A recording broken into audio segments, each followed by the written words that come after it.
Greetings all you pie folk out there, I'm Duuz-Diz-Din coming at you with another episode review of Star versus the Forces of Evil. This time it's Season 4, the final season, Episode 2, a review of Escape from the Pie Folk, where we arrive on Pie Island, I think that's what it was called.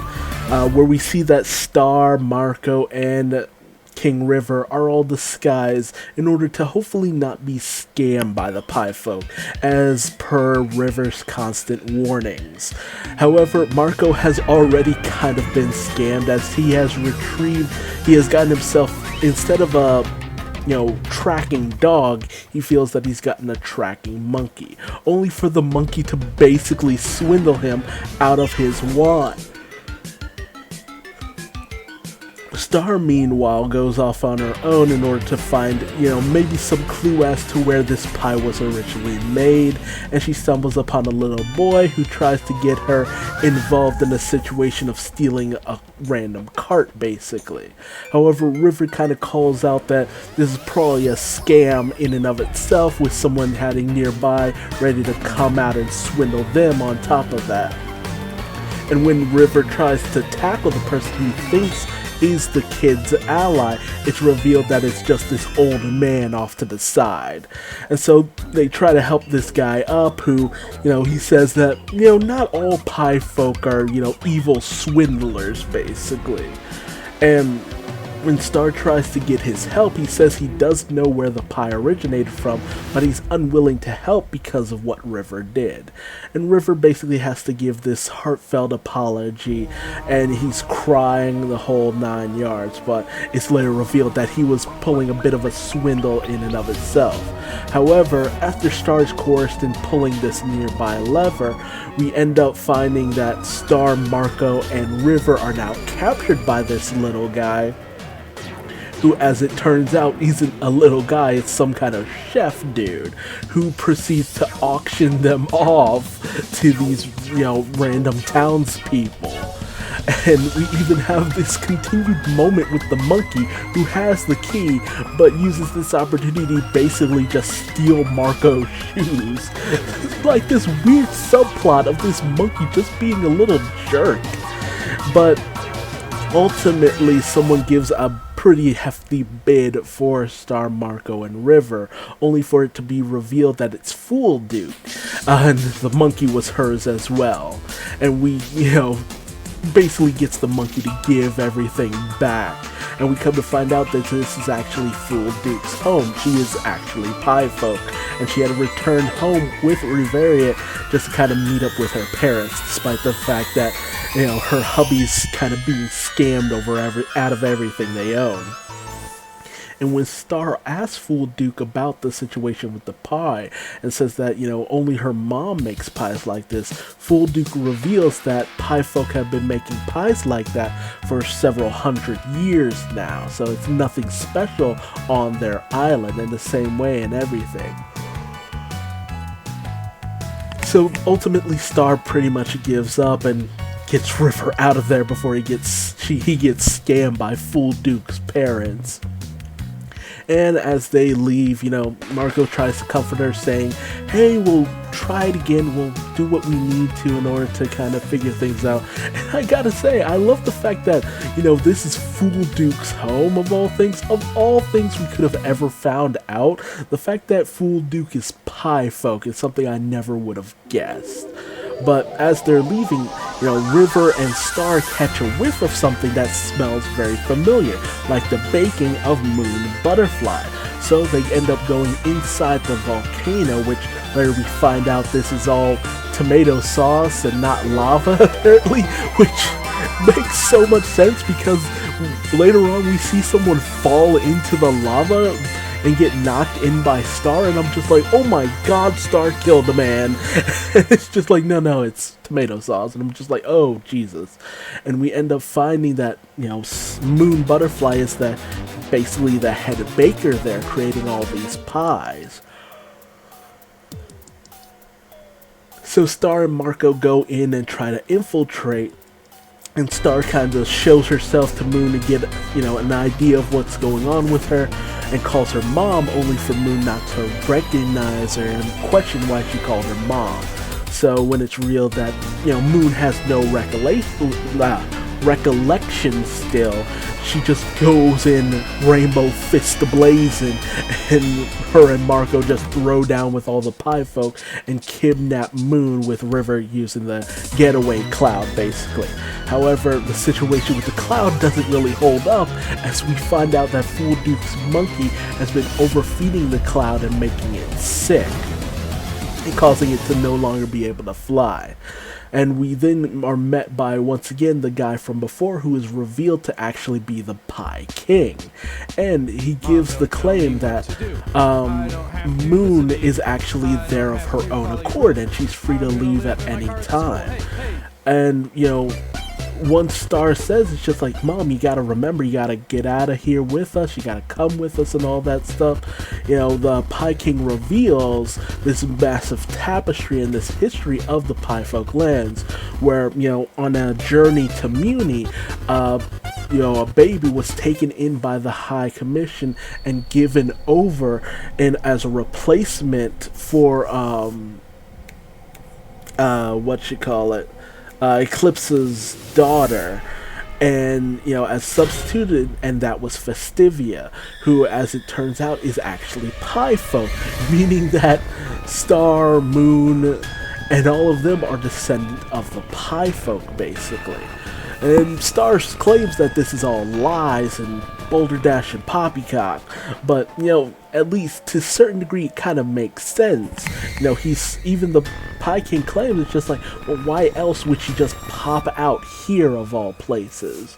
Not to mention, I would think like a legend like that would be fairly known throughout their people.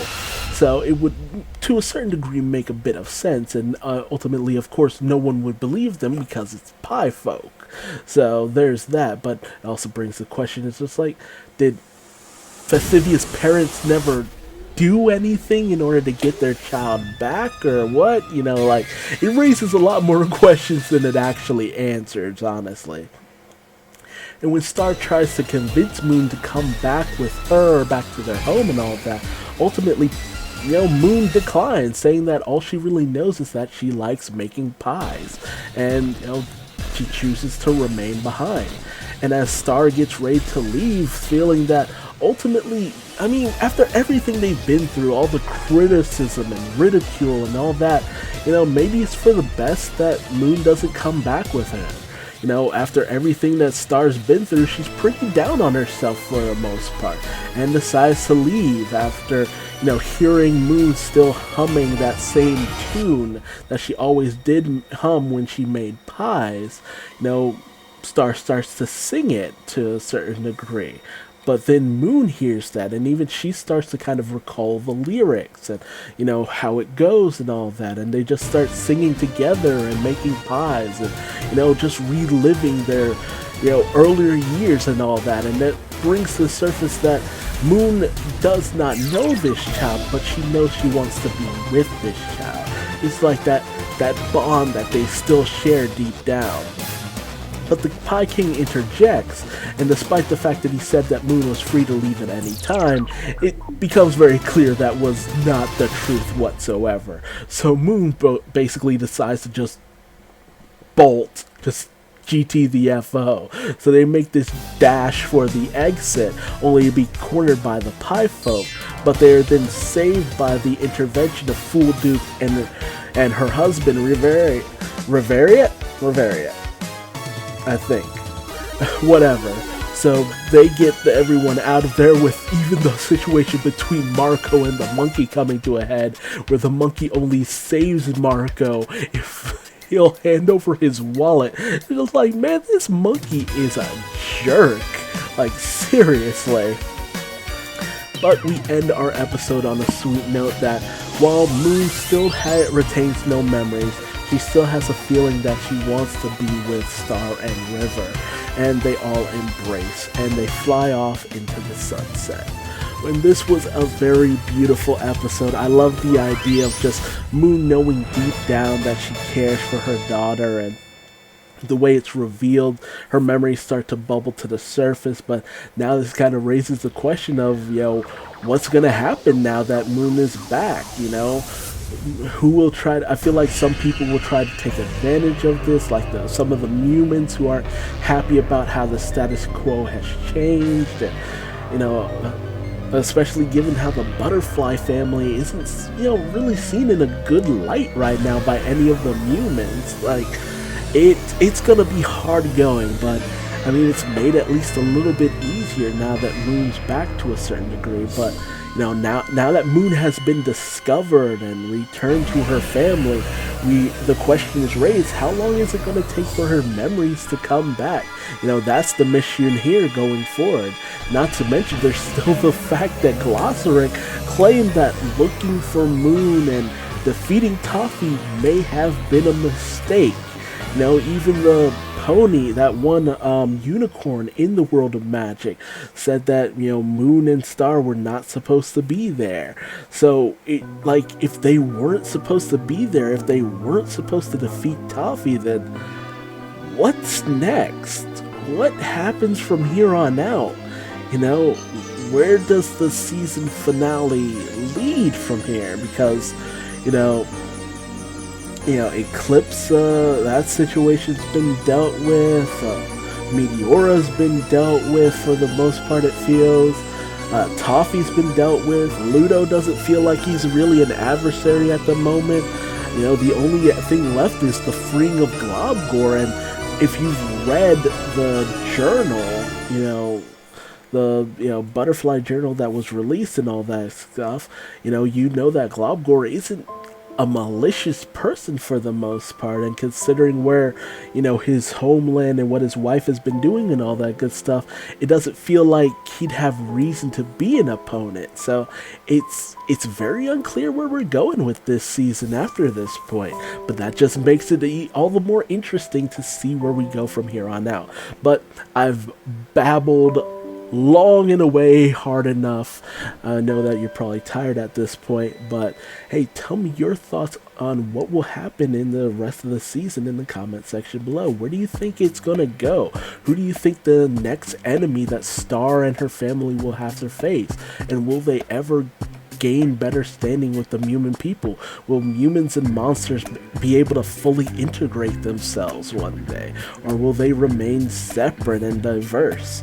And, if you liked this video, feel free to leave me a like. And if you didn't, feel free to leave me a dislike and tell me what I did wrong in the comment section below so I might better myself for future videos.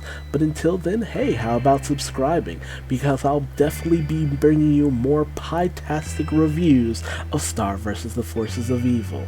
But until then, remember, beware the pie folk. Until then, take care.